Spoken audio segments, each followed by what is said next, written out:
I'm joined now by the Riley County Police Assistant Director, Erin Freidline. Assistant Director, thank you so much for joining us this Tuesday morning. Yes, thank you, Matt, for having me. We really appreciate you stopping on by here this morning. We're getting ready for the Thanksgiving season here, of course, and so is the RCPD.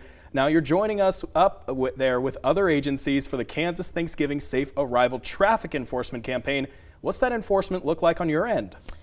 Well, yeah, we are going to join other Kansas agencies, and that runs from the 21st through the 1st of December as well. But we will enforce all the traffic laws, of course, but an extra emphasis on wearing those seat belts. I know vehicles are getting more safe.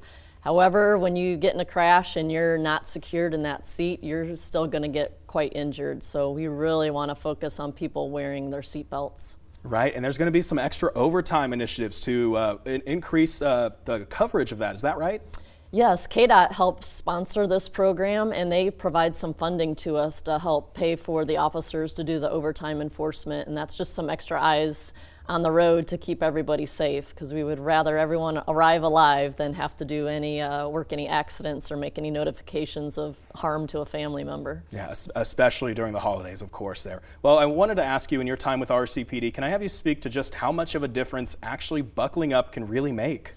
Sure. You know, over the years, I've seen people literally walk away from horrendous crashes, for sure, just by wearing their seatbelt. And then you've seen the alternative where, you know, likely an ejection happens too, and those are just so unfortunate. And I would just really prefer if everyone would buckle up. I mean, the kids included, even if you just think it's a short trip around town, just wear those seat belts. The whole cars are designed to keep you safe and secure in that seat, and we want you to stay there, please. Yeah, especially when it's such an easy, tool to ensure the safety there, most definitely.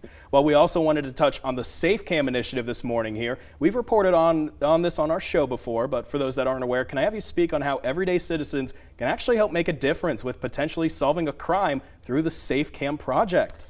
Yeah, we really, a lot of people do have their own camera systems nowadays, and RCPD would love to tap into that. And we have a link on our website where you could let us know if you have a camera. That way, if something happens in your neighborhood, we don't just have to knock on your door. We could see it on our website map and then connect with you directly with whatever means of communication you would like to see if you had footage from an incident that happened in your neighborhood. So we really encourage that program, and it's easy, it's seamless, and it really benefits, your fellow neighbors and the PD to try and resolve some crimes. Right, and with that, how can those at home that want to lend a hand with this initiative do so? If they went to RCPD's website, www.rileycountypolice.org, and you can find the link there to register your camera, and then we can get some further information about how to contact you. And to make sure those in the audience know, it doesn't automatically, give RCPD access to the camera system. This is an initiative that you'll just have that line of communication open, essentially.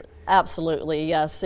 There's no direct access, and you have to provide that to us once we would reach out to you. Gotcha. Well, we spoke to Director Pete here last month about the community survey making the rounds here. What's the latest on that effort?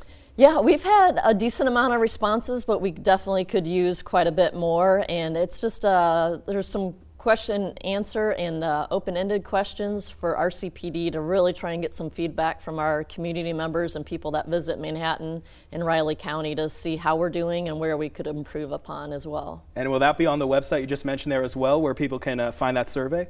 Yes, it's on our website, and we do have some QR codes and links up around town too to find that. There you go. Well, Assistant Director Freidline, thank you again so much for joining us this morning. We really appreciate your time this Tuesday. Thank you. And